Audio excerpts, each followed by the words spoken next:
We begin with what's on the line today in the NFL, our Saturday stakes. Big stakes in the AFC North. Today's pair of games. In the early game, the Ravens clinched the AFC North with a win or tie at home against the 3-13 Browns. Okay, one game back of Baltimore is Pittsburgh. Steelers hosting the Bengals tonight. Pittsburgh needs a Ravens loss in the early game, plus a win over the red-hot Bengals to clinch the division. Meanwhile, Cincinnati will be eliminated with a loss to the Steelers. With a win, they'll stay alive for the 7th seed, but need a Broncos loss and a Dolphins loss or a tie tomorrow. Hannah? So here with all the important stuff you need to know going into the weekend is senior NFL writer Jeremy Fowler. Also, we have football analyst Sam Acho joining us this weekend. Hello, Sam. Good to see you. All right, Jeremy, let's start with you, though, because the Ravens' regular season success has not translated into the playoffs. So as we close the regular season, what are you hearing and what are they saying about Lamar Jackson and Derrick Henry? Yeah, talking to people in the building, Hannah, they say the same thing. Derrick Henry is primed and ready. He's mastered every type of run that they have, including some of those shotgun formation runs, which took a little bit of time since he came from Tennessee, but he is all good there, running through arm tackles. And then they believe he's fresh, only averaging about 19 carries per game. They feel like they didn't overuse him, which is critical for January. And then also Lamar Jackson, there's been growth this year, not just on the field, but off the field as more of a vocal leader, I'm told. I was really getting the sense that he was reluctant in the past at that because he didn't want to be or appear bigger than the team. But now, multiple-time MVP, you're the quarterback, you're the voice. He has certainly embraced that. They've felt that behind the scenes this year. That's really interesting insight. And listen, you got to run the ball and play defense right in the playoffs. Lamar is only 2-4 in the postseason. Sam, what do you want to see from him today as their heavy favorites going into the playoffs? Well, I want to see run game and quick game, not just from Lamar Jackson, but from the Baltimore Ravens. Run game, meaning Derrick Henry. You brought him here to be elite. He has over 1,700 rushing yards, and he can take some of the pressure off of Lamar Jackson. Then in the passing game, I want to see quick game. I don't need to see too much drop back action, at least in this matchup. You could save some of that when it's necessary in the playoffs. A couple weeks ago when they played the Pittsburgh Steelers, you saw some early success on run game, early success on quick game. Some of the drop back action, you saw a sack fumble. And so in this last matchup, run game with Derrick Henry, quick game with Lamar Jackson. Okay, so that is the early matchup, the Ravens and the Browns. But boy, in this second game, so the Bengals have to beat the Steelers today and get some help to get into the playoffs. But what's the latest on a pair of injuries in the Bengals offense? Yeah, Chase Brown, running back with an ankle issue. Hannah, this is going to be a close call. I'm hearing from talking to people in the building that it's expected to be a game-time decision, but he has felt better later in the week on that ankle issue because he did not practice all week, which is usually a bad sign. In this case, it did at least give him a chance to heal up a little bit, but he's probably going to have to test it pregame, see how he feels. Certainly not a slam dunk, but as was told to me, he is going to at least try to give it a go. He's hoping to play and get cleared, so we'll see. T. Higgins, more optimism here. Sources say he is expected to play today. He's had knee and ankle issues really for the last couple weeks. Limited last week in practice, balled out with multiple touchdowns. Same this week, limited all week, but he should be good to go. And this is maybe the top free agent in 2025, regardless of position. So he's still putting up big numbers. Yeah, 3 touchdowns against Denver, including the overtime winner when he was questionable going into the game. No doubt. That was awesome. That's a story, obviously, we're going to follow in the offseason. But in the meantime, Sam Acho, let's go to the other side of the ball and the issues that the Steelers offense is having. They've lost 3 games in that brutal 11-day stretch. What did they need to do today? Well, they need to protect up front. You're seeing so much of the stuff they tried downfield not working because of pass protection. Running backs aren't blocking well. Tight ends aren't blocking well. Offensive line isn't blocking well. And so if the pass game isn't working and you try to run the ball, well, teams know what you're going to try to do.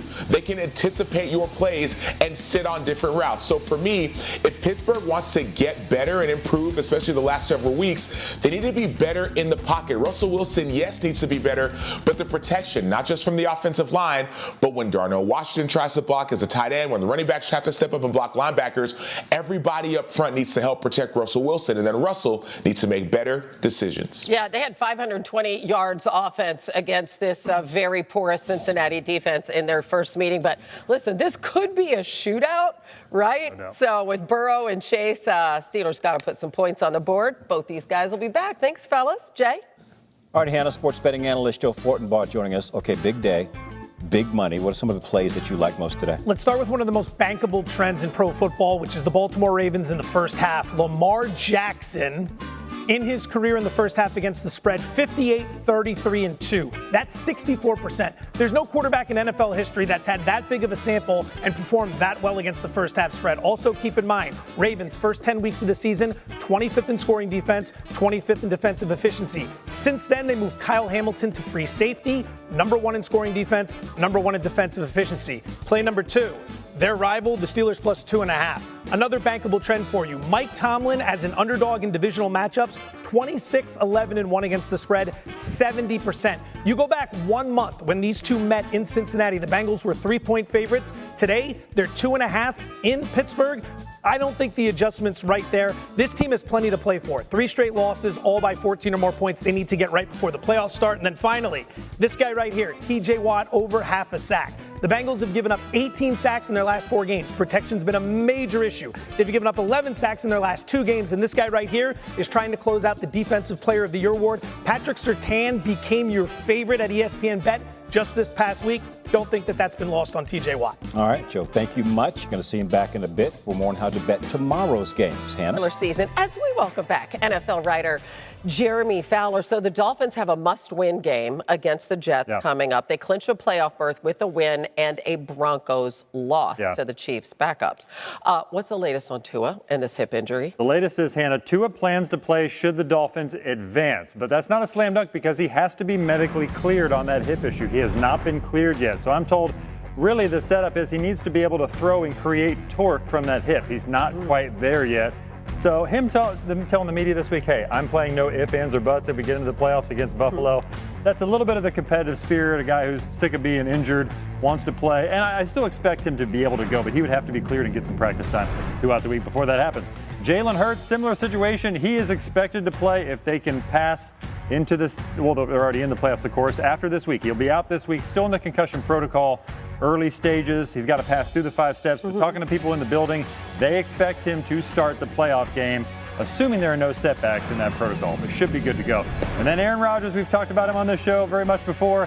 His future in doubt in New York. He's teased that in his talks with Pat McAfee and others that this could be the end. Talking to people around the league, the expectation is he will not be a New York Jet because you have a new GM coming in with a head coach. They'll want to make a splash move. It's an easy situation to be able to just cut ties. There'll be some contractual obligations, but they can move on.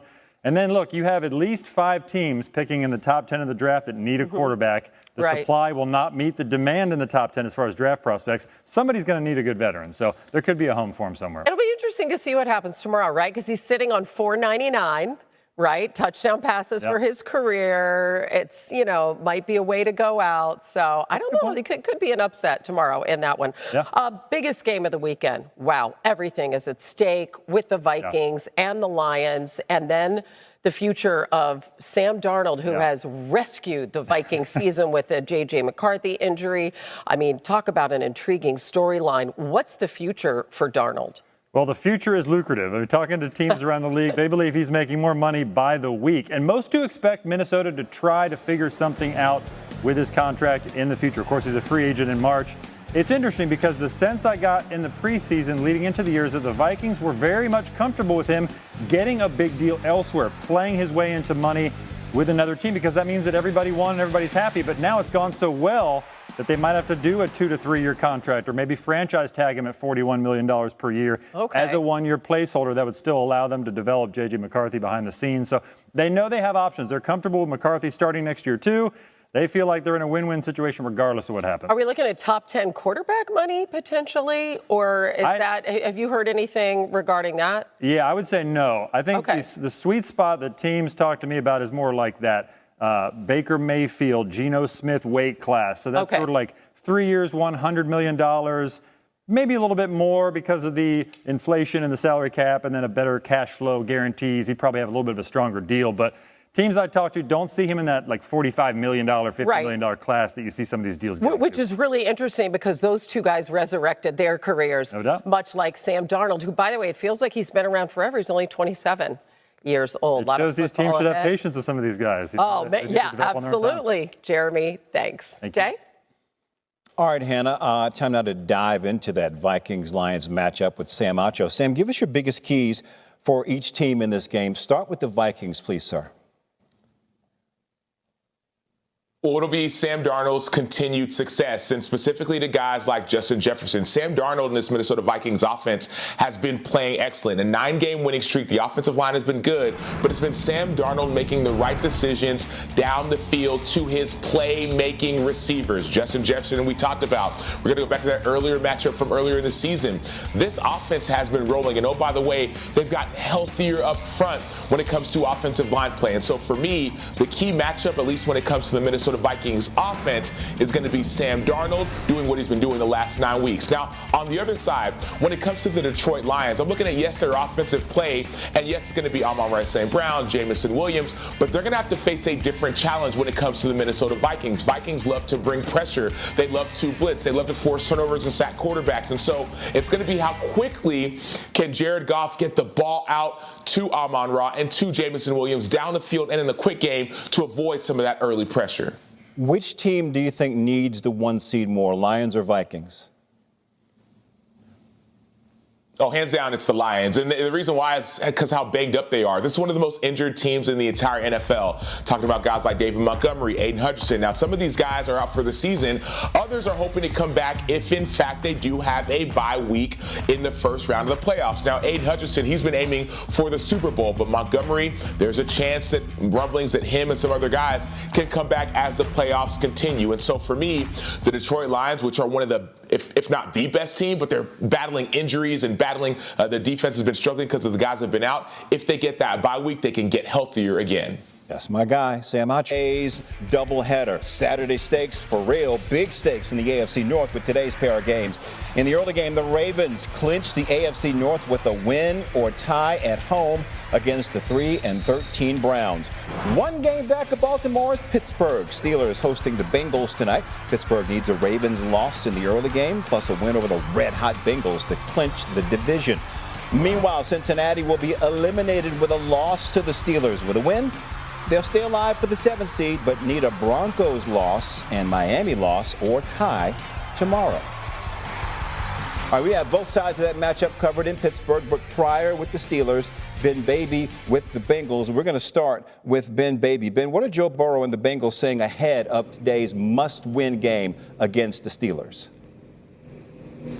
Jay, nobody in Cincinnati is complaining about their current situation that needs the Bengals to win and also the Broncos and Dolphins to lose in order for them to get in the postseason, and that includes Joe Burrow. He said that they put themselves in that spot and they've got to control what they can, which is winning tonight in Pittsburgh. And when I asked Joe if this recent stretch of success feels like ones from previous seasons, he said it did. The offense is making big plays, it's able to come up clutch in key situations, and the defense, importantly, is creating turnovers. And when I asked Jamar Chase about the attitude of everything in tonight's game in Pittsburgh, a road contest, a divisional matchup with everything on the line, the sentiment that he gave to me was one that was shared by many players in the locker room that I spoke to throughout the week. He said it's just another game because it's the next one on the schedule, and if the Bengals win, they're going to start prepping for a potential matchup against Buffalo while they wait to see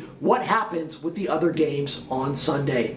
All right, Ben Baby with the latest on the Bengals. As for the other side of this matchup, let's send it over to Hannah. And Steelers reporter Brooke Pryor joining us from Pittsburgh. This Steelers defense has faced just a murderer's row over the span of 11 days. Jalen Hurts, Lamar Jackson, Patrick Mahomes. It doesn't get any easier, obviously, against Joe Burrow. So what are they saying defensively ahead of this matchup tonight, Brooke?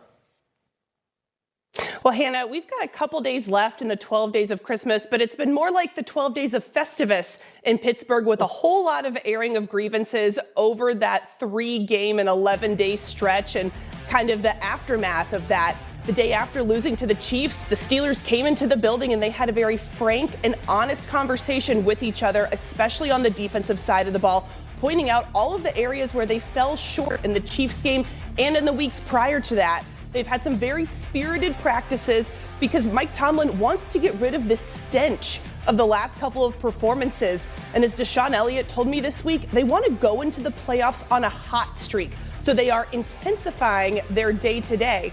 That looks like some very spirited practices where there's been maybe a little bit of yelling at each other as they all try to get on the same page. But as Elliott told me, it's like bickering with your brothers. Eventually, you're going to hash it out and get on the same page. So they've been doing a lot of that, and we'll see tonight if the ends justify the means, because last time they faced the Bengals, they gave up 38 points. Yikes, this could be a shootout. It has all the possibilities of that, and the Steelers could be anywhere from the 3rd seed to the 5th or the 6th, depending on what happens tonight. Brooke, thank you. All right, Sam Acho is back with us. Sam, Brooke just talked about last time they gave up 38 points. Joe Burrow threw for over 300 yards and 3 touchdowns against that Steelers defense in Week 13. What adjustments does Pittsburgh need to make tonight to make sure that does not happen again? Pittsburgh needs to finish when they get to the quarterback. There were so many instances in the last time where they played where Pittsburgh blitzed and brought pressure, but they didn't finish on Joe Burrow. Joe Burrow was able to escape and find receivers like Jamar Chase down the field. That's part A. When you get to the quarterback, finish. Part B, it's about tackling. There were so many missed tackles, guys outside of their gaps, even bad coverage in one-on-one where the Steelers, who usually make plays like these in one-on-one, they weren't making. And so it's finishing, it's tackling. And the last thing is that a coach would always say, your 5-star players need to play like 5-star players. Guys like Cam Hayward, he needs to step up. He had a solid game the last time around. And so those are the names you need to hear a lot more of if you want to see your 5-star A players play in a big-time matchup. All right, we'll see if that happens. Sam, you hang tight. Do not go anywhere. We got more for you. We mentioned the big stakes in the AFC North with today's pair of games. In the early game today, again, the Ravens clinched the AFC North with a win or tie at home against the 3-13 Browns. Here's Jamison Hensley with more. I asked Ravens coach John Harbaugh if he has spoken to his players about how Baltimore can clinch an AFC North title with a win over Cleveland.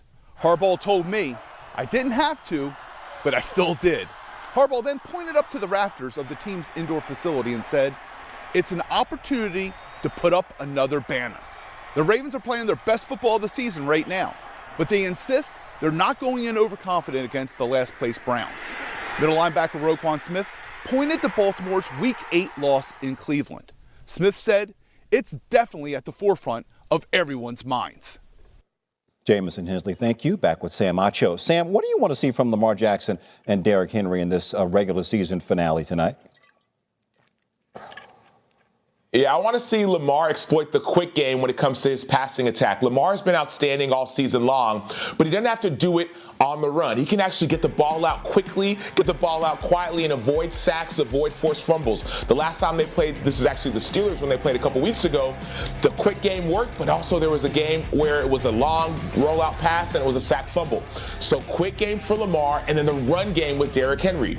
You brought in Derrick Henry in order to have success and take some pressure off Lamar Jackson. And so in this last Week 18 matchup, balance that quick game with Lamar Jackson, get the run game going with Derrick Henry so that when you get into the playoffs, you don't have to put all the pressure on your quarterback. Sam Acho breaking it down. Thank you, my friend. Appreciate it.